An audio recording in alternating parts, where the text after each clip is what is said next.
everyone, it is me, FC, and I am here to give you my updated pre-bridge strategy. So if you haven't heard, Richard Hart did say that the mainnet for PulseChain is going to come out mid-May. We'll see if that actually happens, but testnet is live.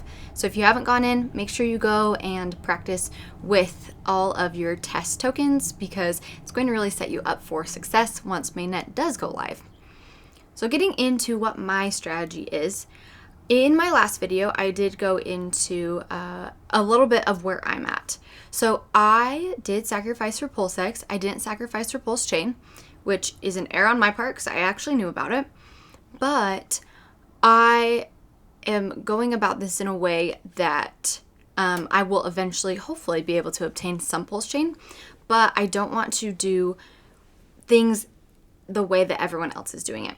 So if you look at how many people sacrifice for PulseX and how many people sacrifice for PulseChain, it looks like about 2/3 of the people that sacrificed for PulseX didn't sacrifice for PulseChain. So my prediction is that a lot of that 2/3 of the people are going to try to get into PulseChain either through the ratio trading or right when the PulseChain network is launched.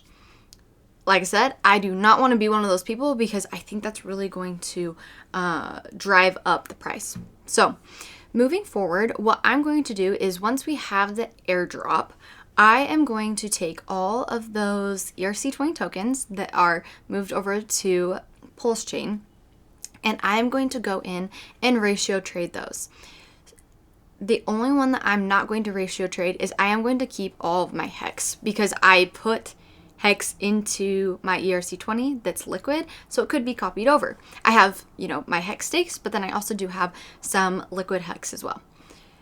With those two things, I have my PulseX and I also have my P-hex. I have all these other ERC20 tokens, so I'm going to go in and I'm going to ratio trade from those coins to PulseX and to P-hex.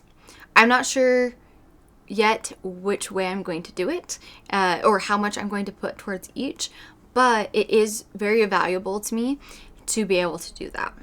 Now, I do want to obtain PulseChain. I think PulseChain is going to be an amazing token that's going to do super well. So I have set a goal for myself, and if you don't have PulseChain or you want more PulseChain, I do recommend setting a goal. Now, none of this is financial advice. This is just for entertainment. It's fun to make videos. I really actually love it.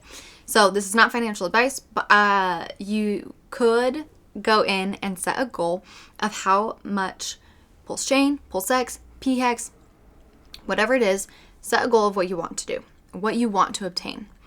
So there's several options once the bridge happens, and I'm still looking into what I'm going to do.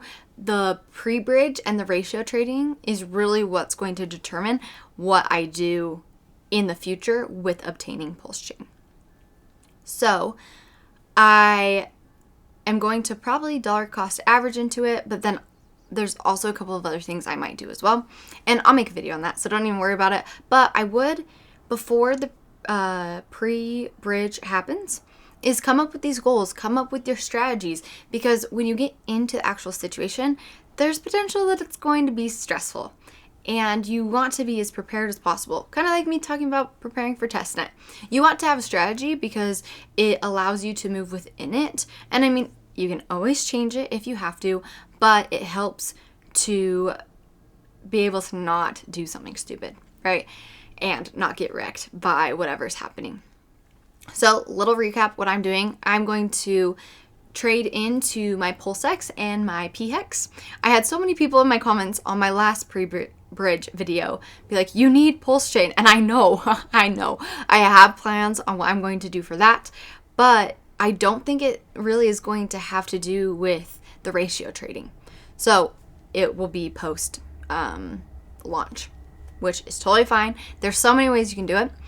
I would love to hear what your strategy is, so please put them in the comments below. I've actually been able to adopt a couple of different things into my own strategy, so it's really helpful for me to see what you guys are doing, and I know that it's also helpful for the people in the comments. I've seen really long threads of comments of people going back and forth and saying, well, this might be better, and I think that's super helpful for a community as a whole. So yeah, put those into the comments. If you have questions, please let me know, and I will talk to you guys later. Thanks. Bye.